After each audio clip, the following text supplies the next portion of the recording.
Once one of America's top Republicans, Lawrence King is serving a 15-year prison sentence for a multi-million-dollar fraud. But financial crime is only half the story. This is the true story of Lawrence King.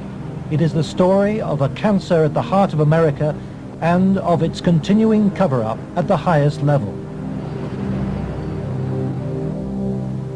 One man is attempting to uncover the full story. John DeCamp is among the most highly decorated Vietnam veterans. A former Republican state senator in Lincoln, Nebraska, he is now a lawyer fighting the legacy of Lawrence King's abuse of power.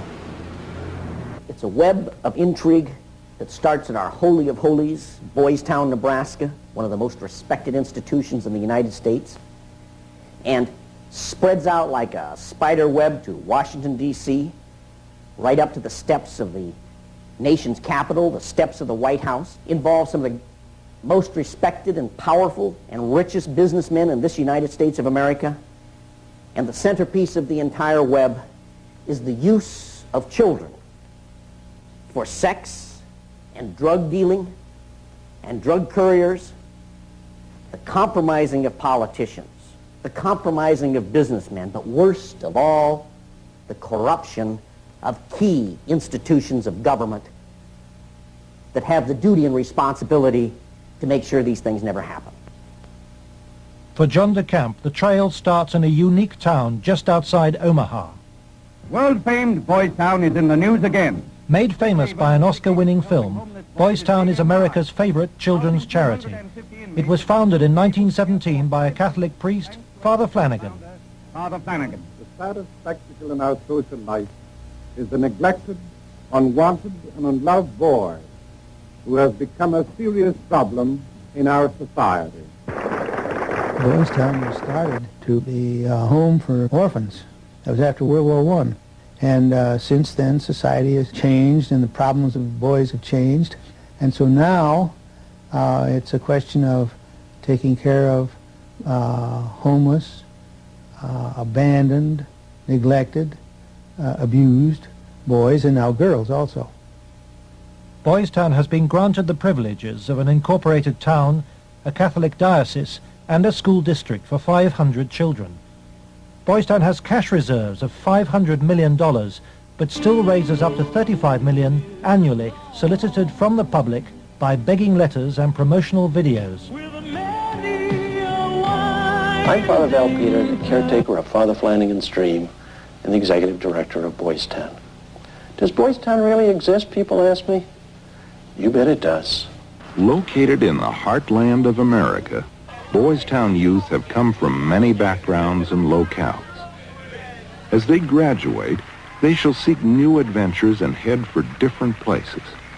But always, they shall carry with them the spirit of Boys Town. If you'd like to help Boys Town, send your tax-deductible gift to Father Val Peter, Boys Town, Nebraska, 68010.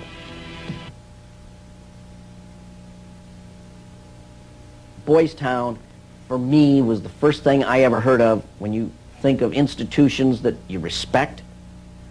Believe it or not, I was there for a while when I was a young boy. When an institution like that gets contaminated, then you better, if you got any decency at all, do something about it, or at least get it cleared up. John DeCamp lays the blame for the contamination of Boys Town on the one-time leader of the National Black Republican Council, Larry King. Larry King was the fastest rising black star in the entire Republican Party of the United States during all of the 1980s. And he was also one of the most evil individuals in this country in terms of being a dealer of children, in terms of being a thief, 40 million that they documented he stole, and in terms of using and compromising and corrupting one after another politicians. The base for his network was the Franklin Federal Credit Union, a people's bank in Omaha, Nebraska. Larry King was its general manager.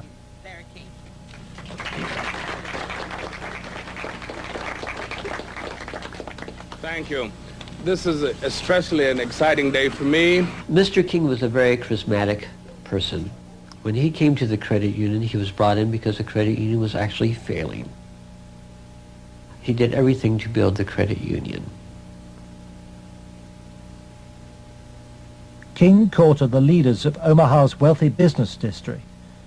Banks, industry, and charities placed millions of dollars in King's hands.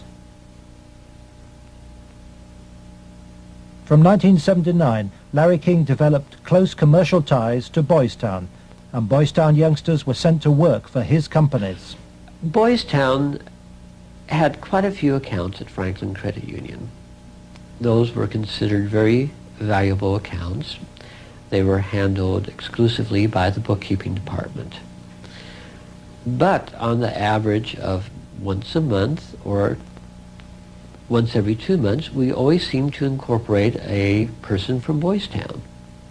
But King used Boys Town not just as a source of young boys for his business, he prostituted them at sex and drug orgies. Paul Benassi was a victim of King's abuse. He was also sent by King to lure Boys Town youngsters off campus. We used to just drive around and go up toward the home. That's when we used to do some of the scavenger hunts with picking up some of the kids. You know, just kind of win their confidence, become friends with them for a while. Start inviting them to the parties. The kids were 10 years old or older. In 1986, King's plundering of Boys Town was reported by staff to its chief executive, Father Val Peter. Subsequent testimony proves that he carried out his own investigation, but that King's victims refused to talk to him. Monsignor Hupp now blames himself for Boys Town's association with Larry King. Well, in retrospect, I regret having any association with Larry King. Had I known it at the time, it would never have happened. Could you understand why a very detailed report from a social worker employed at Boys Town, identifying children and identifying their alleged abusers, never saw the light of day? Nothing happened with that. No, I can understand that, because had I known that had been, I wouldn't put up with that. But is that something like that happened? I don't know of it. Nebraska has a very clear statute that child abuse allegations should be reported to authorities. They shouldn't be reported to the principal of a school, the director of a facility. They should be reported directly to either Child Protective Services or law enforcement. And so Larry King remained free to feed his pedophilic parties with child victims.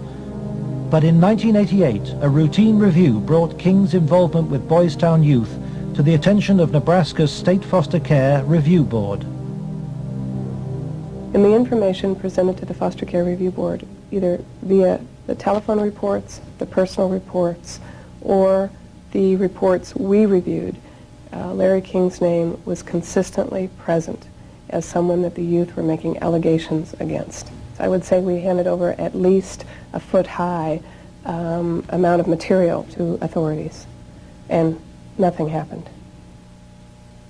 Omaha police now accept that Larry King may have been abusing children. Good morning, Roberta. Good morning, Chief. But its most senior officer claims the evidence was not conclusive. It is certainly possible that Mr. King was involved in illegal acts with children.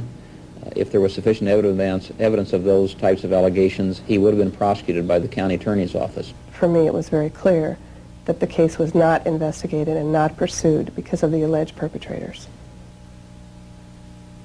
Those perpetrators, named by the children, were some of the richest and most influential citizens in positions of power in the state, men prominent in industry, politics, the media, even the police. We can only name the ringleaders. Besides Larry King, they were department store millionaire Alan Baer and the celebrity columnist of Omaha's only newspaper, the World Herald, Peter Citron. With the judicial system apparently paralyzed, Larry King spent Franklin's money on courting political influence. $10 million went on jewelry, flowers, and private planes. He cultivated contacts in the inner circles of Ronald Reagan's White House. At his palatial homes, 3 in Omaha and 1 in Washington, D.C., he held extravagant parties for the influential and powerful. His lavish spending bought him a protected life. Larry King was constantly heralded, cheered, applauded in the news media as the great businessman that's helping the poor people, the black community of Omaha. But King's extravagance attracted the attention of the Internal Revenue Service. As a result, on April the 11th, 1988, the Franklin Credit Union was raided and closed by the FBI.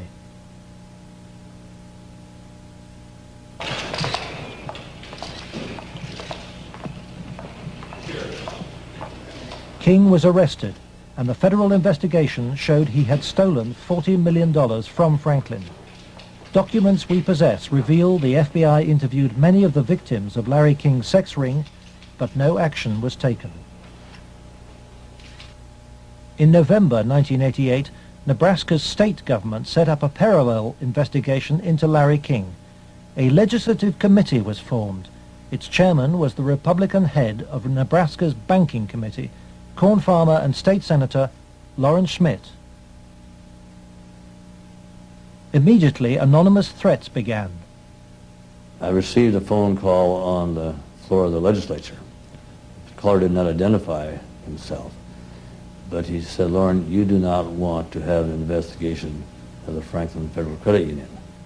And I asked who I was speaking to, and they said, "That doesn't matter, but you shouldn't have that investigation." And I said, "Well, why not?" He said, "It will reach to the highest levels of the Republican Party, and we're both good Republicans." Undeterred, the committee began their investigations, and the money trail led quickly to the original allegations of child abuse.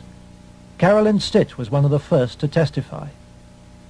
The night before we testified before the legislative committee, I did receive a phone call at home that said, "If you speak, you won't live to regret it." To protect the inquiry, Schmidt's committee hired special legal counsel and full-time professional investigators Gary Caradori and Karen Ormiston. I said, "We do not want you to bring to the committee rumors, innuendos, nothing that cannot be backed up with facts." I said, "Bring to the committee that which we can take to a prosecutor." The investigators found new victims of King's pedophile network, many on the streets of Omaha. The picture they built up was of a large ring of rich and powerful pedophiles. Many named the same men as those involved with the Boys Town cases 3 years earlier. They were telling us about prominent people in Omaha and elsewhere that were abusing children at parties.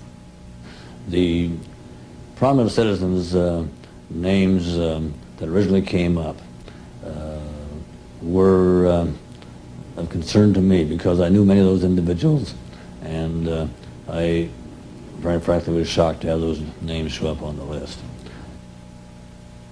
To provide the committee with hard evidence, the investigators recorded their new witnesses on videotape.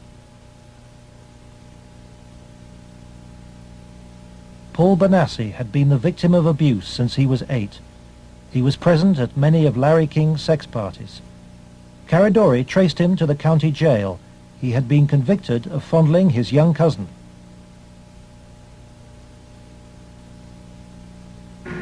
some of these people that would come to these parties? Larry King, Peter Citron once in a while. He didn't seem like he wasn't like people. Media personality Peter Citron procured some of his victims from Boys Town.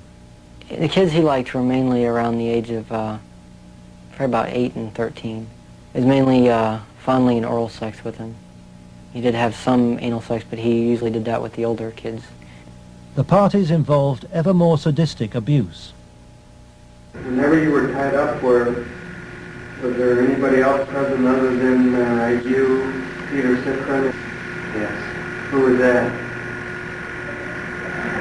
It was Alan Bear sometimes. Millionaire Alan Bear hosted parties for a large number of sadistic pedophiles. Paul Benassi suffered at their hands. You okay? Yeah. They tied me up and I had some other kids perform sex on me and they came me and they burned me some cigarettes. Okay. Just take a deep breath now.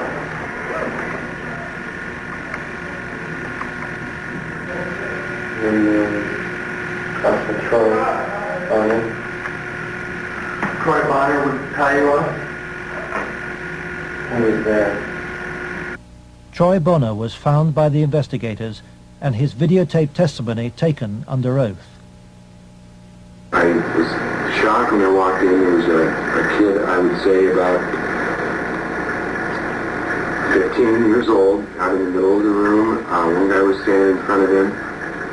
He was bent over, and the other guy was like reaching under him, playing with his nipples, while a guy whom Jeff told me was a police officer shoving beads up his rectum.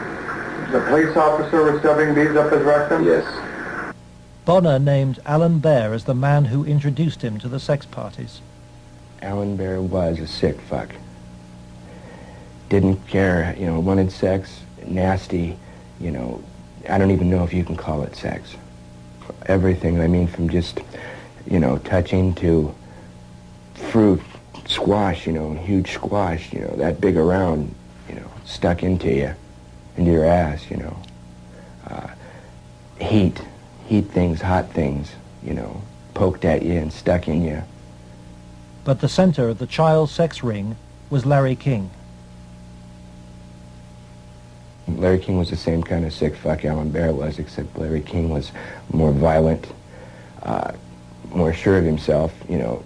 I got those scars on my arm one night at a party where Larry King, wanted to see how strong a men we were or something, and have us push our arms together, and then you'd light cigarettes, and as soon as you get burning, you just drop them down between your arms and, let it burn. And they made us stand there naked and touch each other while holding our arms together and burn cigarettes where, it's on film someplace. I mean, they filmed it, burning, I mean, I would, see him fuck a 10-year-old boy in the ass, until he bled and, just pull out and stop and, push him down, and then go out and, meet with decent people. King would also provide underage girls for abuse. Alicia Owen told the investigators she was 15 when she attended her first party, introduced by a Boys Town boy. Caridori discovered her in jail where she was serving a sentence for passing bad checks. I met some guys there that were from Boys Town, and it was at that party that I met Larry King. At the time that I met Larry King, I did not know that he was Larry King. I had met him. That was the first time I'd ever met him. Larry King and Alan Bear frequently hosted the child sex parties in penthouse apartments at the Twin Towers luxury block in Omaha. A lot of it was me handcuffed with my hands behind my head and my feet tied and doing different things. What do you mean? Sometimes there'd be a guy straddling over my face. Okay. Most of the time, Larry King took pictures quite a bit during that time. I know it's difficult. I don't know. Okay. And I think I could have said no. Okay. But I don't know.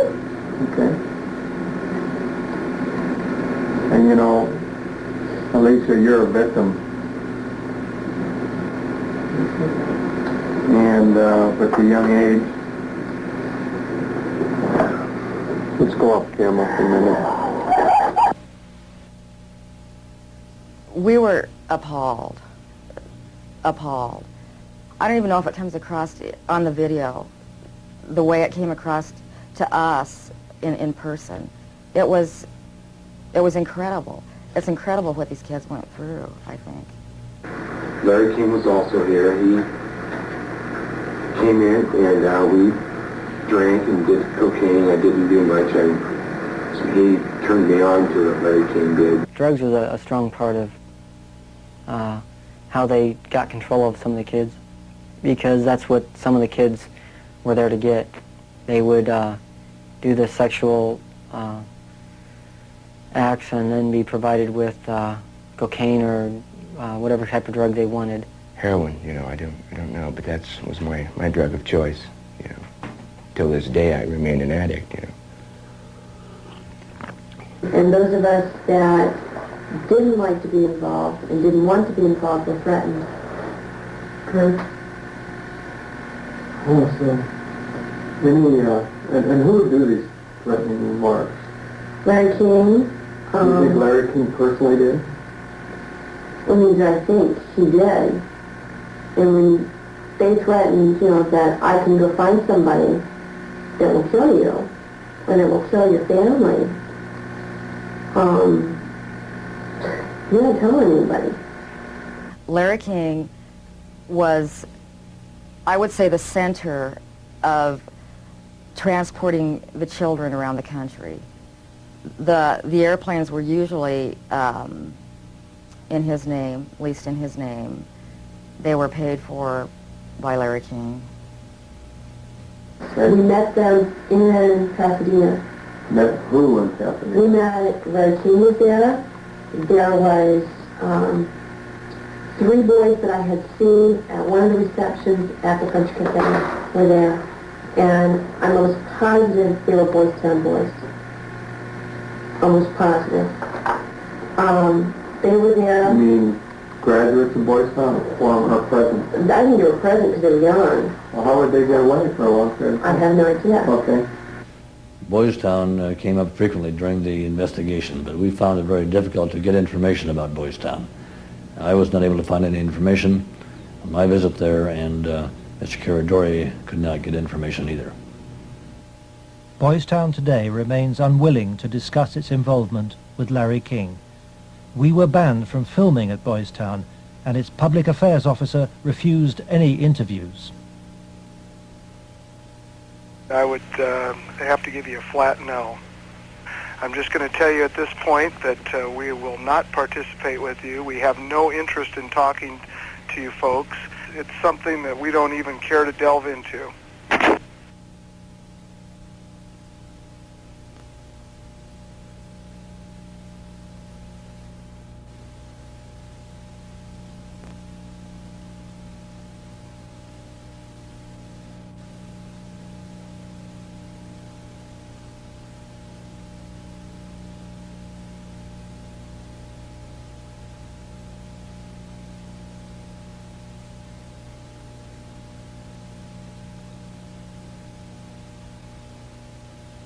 By the spring of 1990, the Nebraska State Committee was convinced by the evidence of an organized child abuse ring.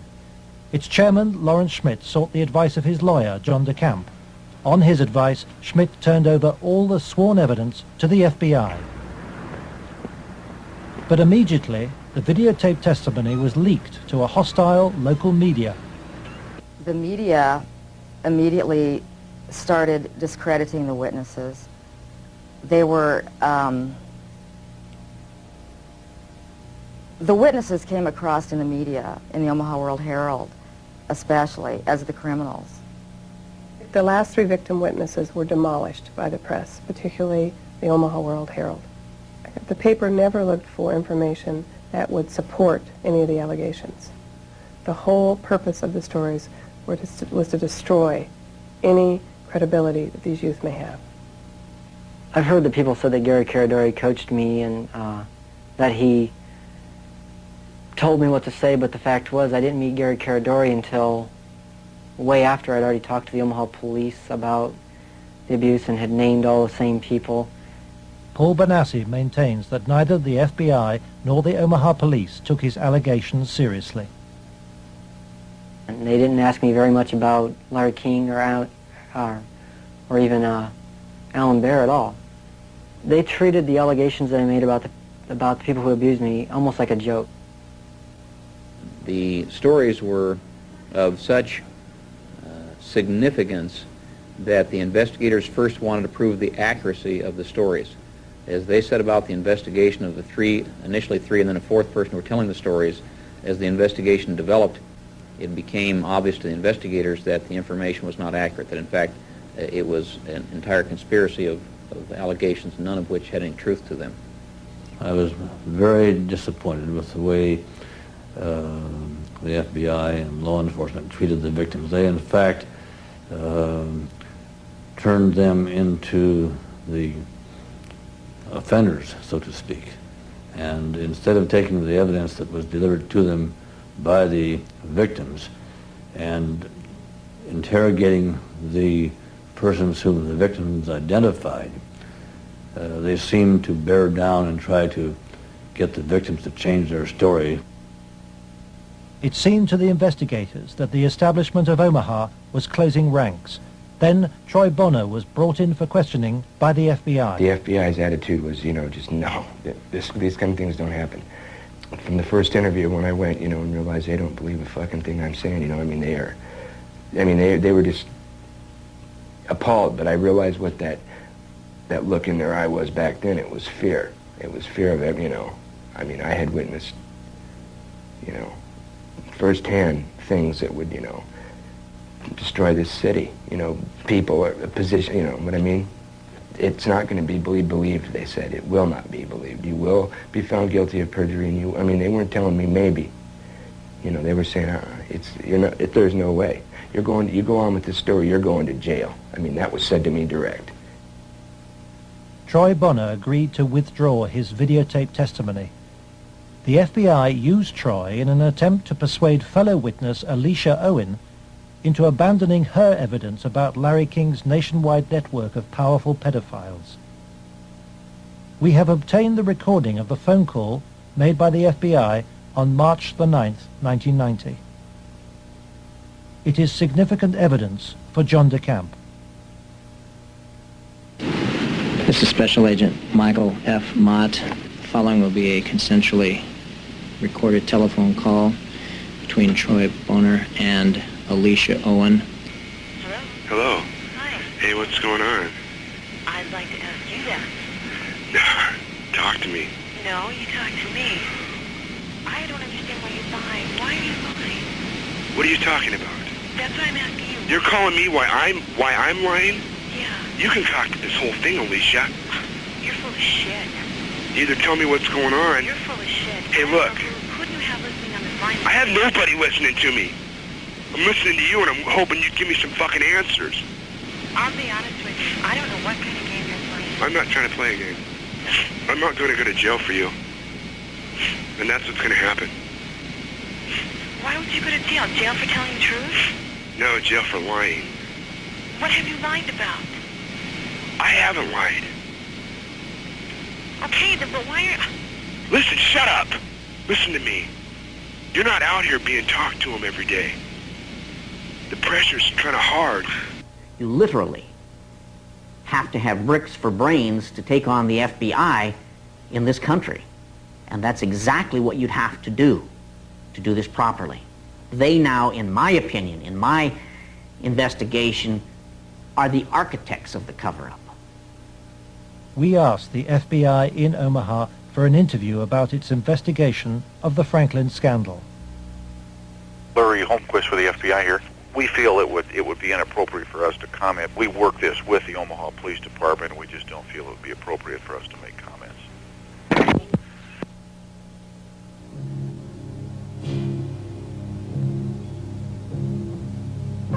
As the investigators sought out new witnesses, they found themselves under constant threat. Gary was threatened several times.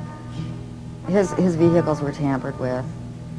I would think whoever tampered with them, it was a scare tactic because it was so obvious that they were being tampered with.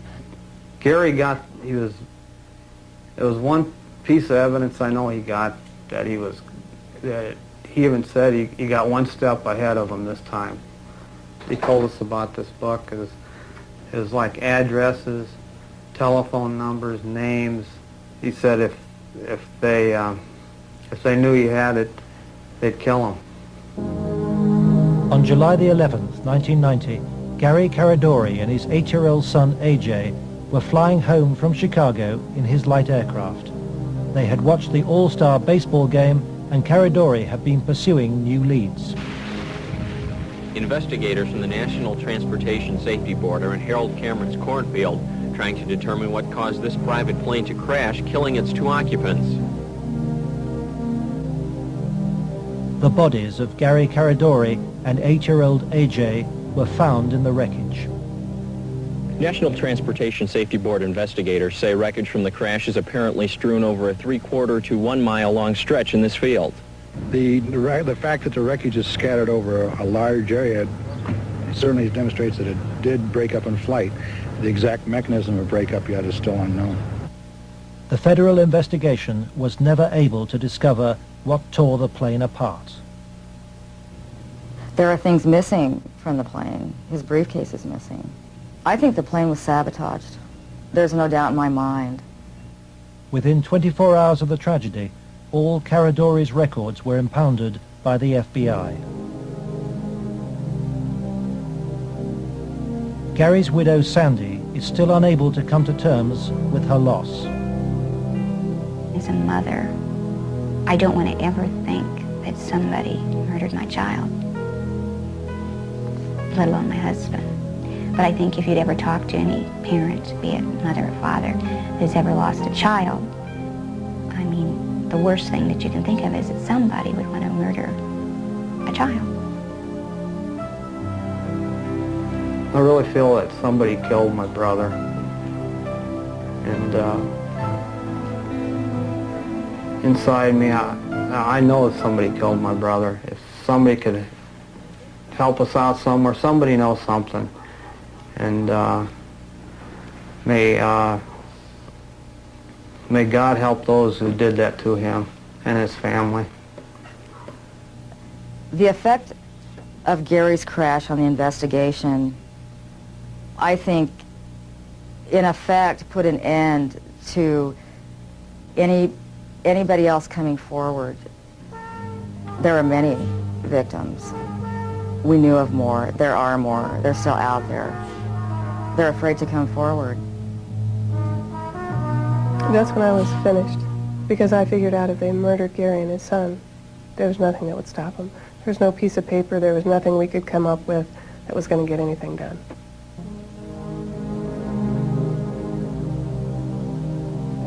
But Gary Caradori's death pricked Troy Bonner's conscience. He promised Sandy that he would tell Senator Schmidt's committee about the FBI's pressure which led him to lie. I set the record straight. I was, going to do it. And would, the truth would come out, and somebody would be held accountable for his death.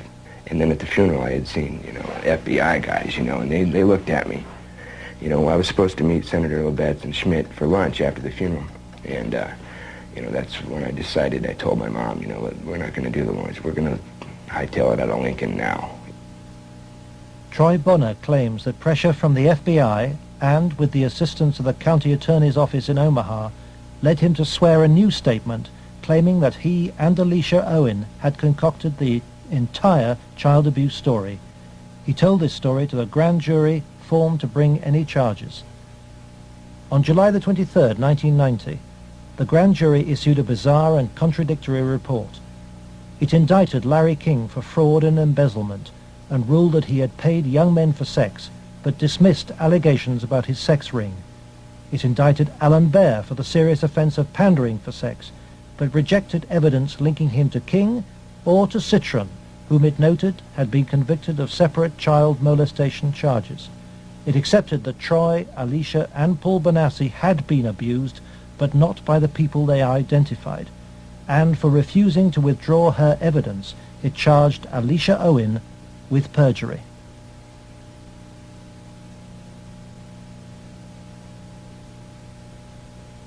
Lawrence Schmidt's legislative committee issued a report denouncing the grand jury. Schmidt acknowledges that the system failed both the victims and him. I had, I think, as distinguished a record as anyone could put together in 24 years. I was told that would be curtailed, and it was. I was told I'd have financial problems, and I did. The message was not lost on most politicians in Nebraska. I think the message that was delivered was, if any legislative committee ever tries to conduct a thorough investigation again, the same thing will happen.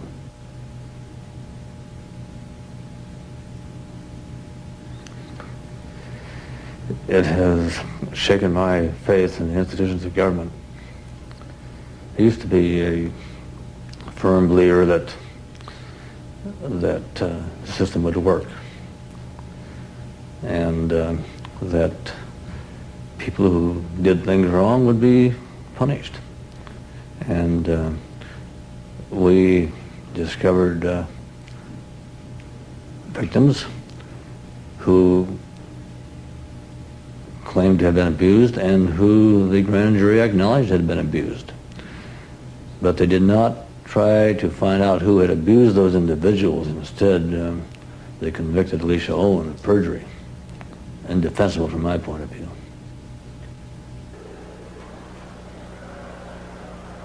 The trial took place in July 1991. Troy Bonner testified that the child abuse story had been an invention. As a result, Alicia Owen was sentenced to between 9 and 25 years in prison.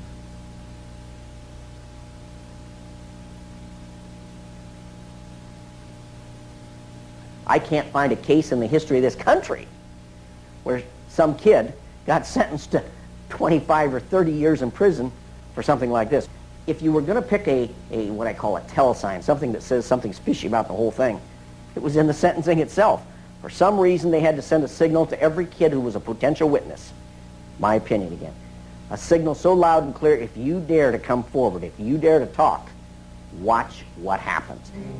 Alan Baer was fined $500 after pleading no contest to a reduced charge of aiding and abetting prostitution. Peter Citron served 2 years of a 3 to 8 year sentence. Thanks to Troy Bonner's lies, Larry King never faced child sex charges.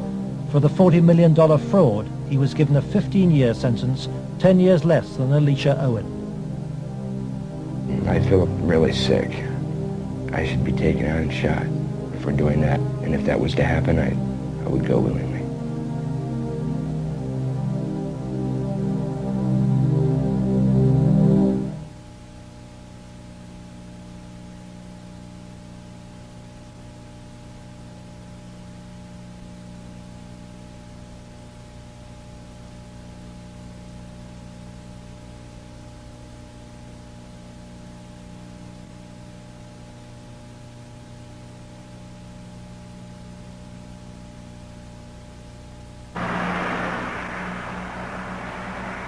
John DeCamp, former state senator and Vietnam veteran, is now the only man fighting to help Larry King's victims. He is the lawyer trying to overturn Alicia Owen's conviction and to expose the cover-up. I live in Nebraska. Hell, I was born here, raised here.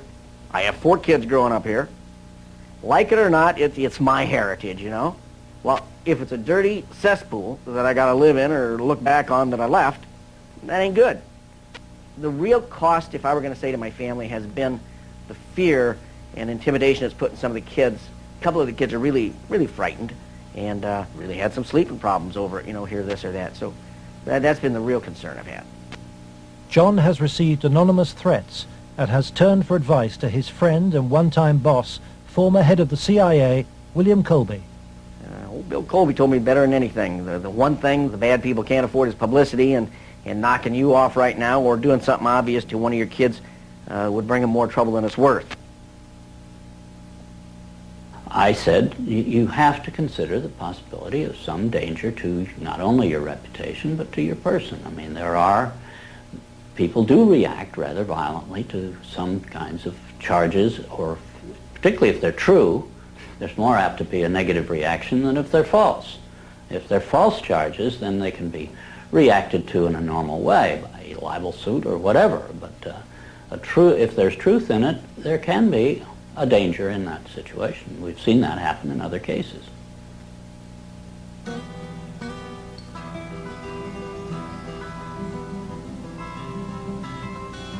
John arranges to meet Troy Bonner, the young man he sees as the key to the cover-up. He's in great danger. The reason is he carries the secret, so to speak. He served his purpose for the FBI and others by committing the lies that put the seal on the cover-up. He knows that Troy's evidence will be crucial to Alicia Owen's case, and Troy wants to tell the truth, despite very real fears. My fears are that, I'm not going to be believed again. It's just, going to be a whole other kind of exploitation like it was last time. And afraid that that's going to happen, or, I might end up dead, or a loved one might end up dead.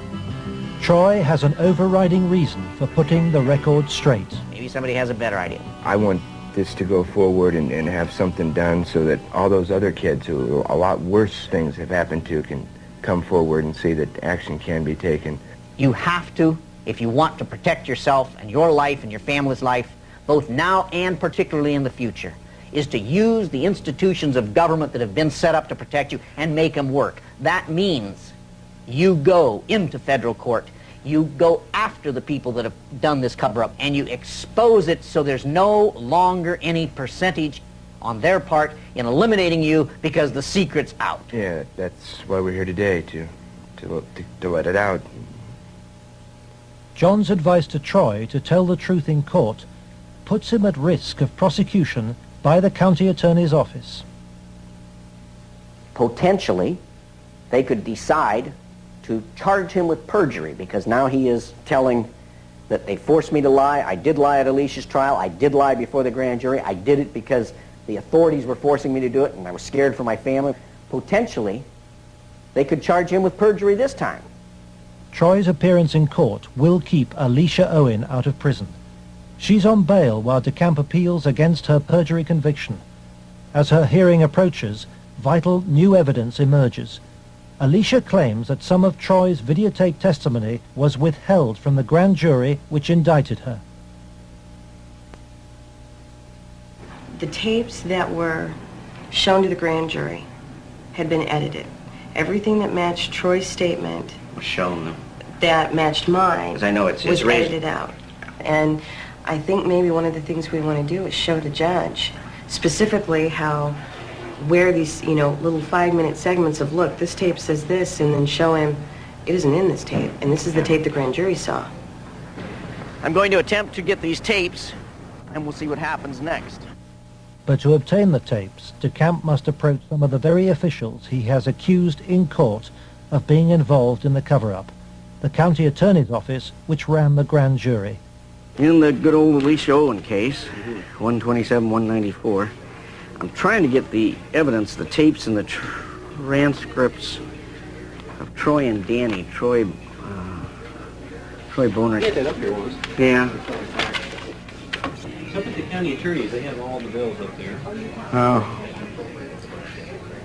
Robert. Let me guess, Robert Siegler has them. Robert Siegler is the prosecuting attorney trying to send Alicia Owen back to prison. After lengthy negotiations, DeCamp emerges with the tapes the grand jury never saw. I went with $4,000. I bought $4,000 of cocaine. Okay, and what airline? In more than 2 hours of taped testimony, Troy details trips across America on behalf of Larry King and Alan Baer.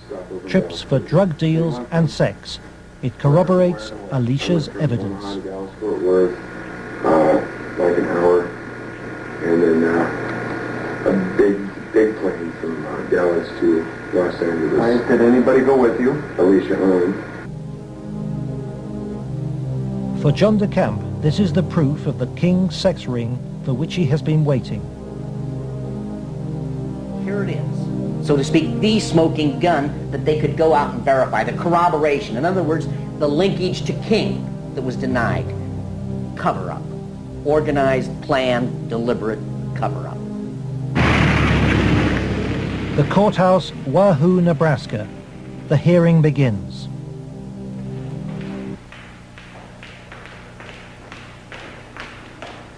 Alicia Owen is ready to testify.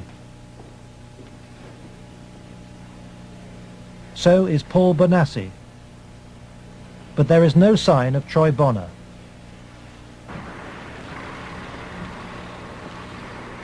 De Camp discovers that Robert Siegler has sent the young man a subpoena.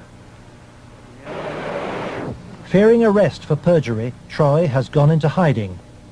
De Camp is without his most vital witness. Try and subpoena him with those kind of stuff. Is Troy okay? In court, Alicia's case is adjourned.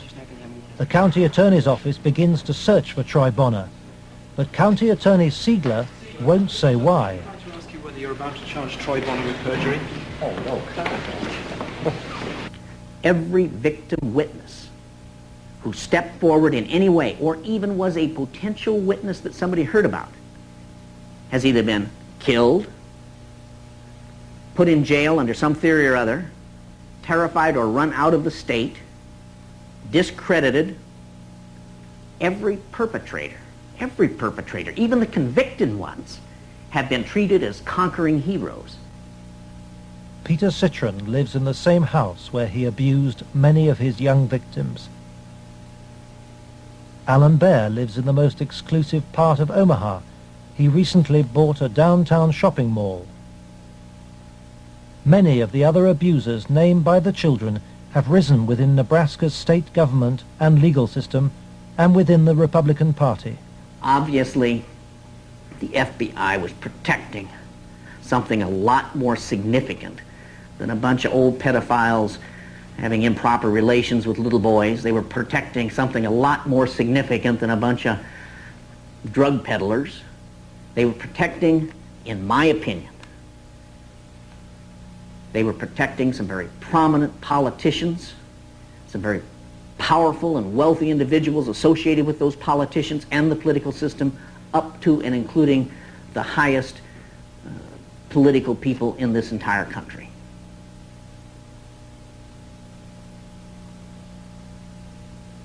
In search of the men who protected Larry King, John de Camp goes to Washington to investigate King's connections in the Republican Party and on Capitol Hill. Paul Bonassi provides him with the evidence that Larry King threw child sex parties here at his rented $5,000 a month Washington house. I was about 14, about 1981. At first it was about 3 or 4 times the first year. After that it was about once a month. Some of the parties, when they started off, were straight political type parties with no sex.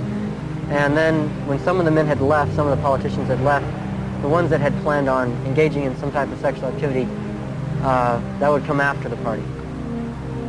Some of the kids would be held downstairs in some of the rooms where if they acted up or if they started freaking out because of the drugs that they were on, they'd put them in a room that they couldn't get out of, and they would lock them in. What kind of drugs?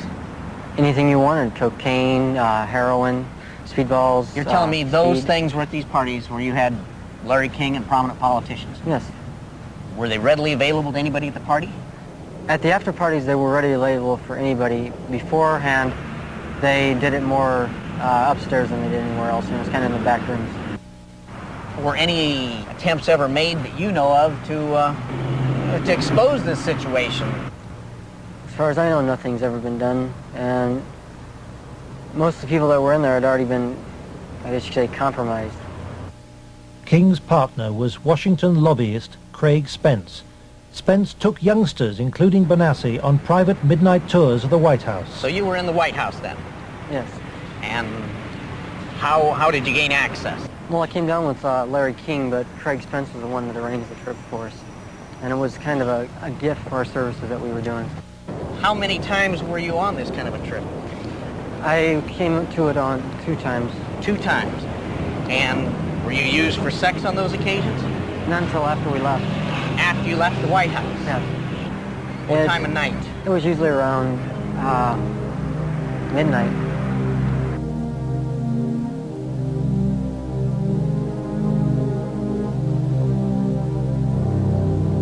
For me, it was just kind of weird being in the White House at that time of the night and getting to go into places that the guy was telling us that nobody gets to go to. I mean, I seen rooms in there that I'd never even heard about. And Craig Spence and Larry King had a couple of groups. One was called Bodies by God, and they had the Cowboys, and there was another group that was started by Larry King, which was called the Golden Boys, which was kids that were usually under the age of approximately 10. Spencer's callboy network was investigated in 1989 by reporter Paul Rodriguez of the Washington Times. We had uncovered a series of allegations from some minors, and it led me to a callboy operation. Well, it sure fits with, this boy Paul Benassi. And he tells a tale of being brought to the White House on occasion, kind of as a reward for the kid. Craig Spence's dad, he committed suicide. He had advanced stages of AIDS. He was an AIDS carrier and he killed himself. This was the thing that always bothered me. They claimed it was the largest male prostitution ring in the city that they've ever had uncovered. It was $1 million a year minimum. Yeah. And yet they only prosecuted the operator, Henry Vinson, and 3 of his lieutenants, as it were. Mm-hmm. They never went after any of the Johns or the clients. This operation claimed to have clients that ran from the White House to the Capitol Hill to the State House to the churches within the media. Exactly what Paul describes as the people he was with. And a lot of the stuff led there, but we couldn't quite nail it at all cases because, again, to accuse someone of high stature, you've got to be very careful. I understand. We were able to do it through the mother lode was provided us credit card receipts and canceled checks, and then lists of the clients. The prosecutors knew all this stuff. There was approximately 20,000 documents they had. They sealed the entire record by court order. And we've attempted on several occasions to unseal that, and we've been told it'll be a cold day in hell before those records ever get unsealed. And it makes me wonder what's in those records. Yeah.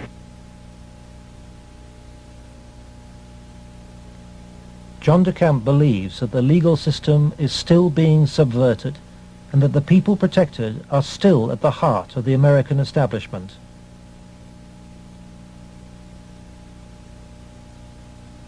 He hopes that this program will expose a serious miscarriage of justice, but the opposition is formidable.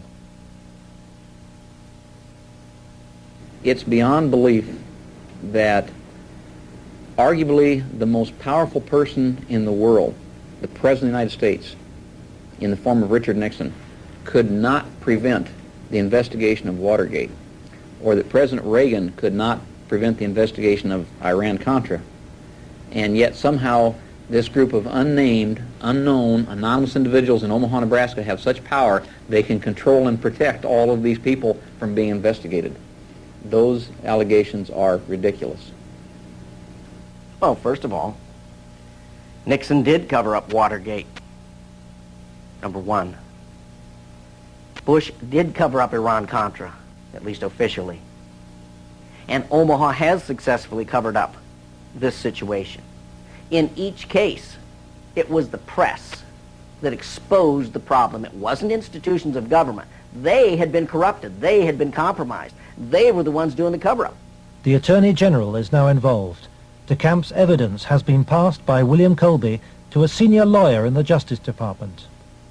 He did say that the Attorney General's office would be very sensitive to any charges of abuse of children, that this was a matter of considerable priority to the department, that this sort of thing not take place, and that they would assign an officer to look into the case.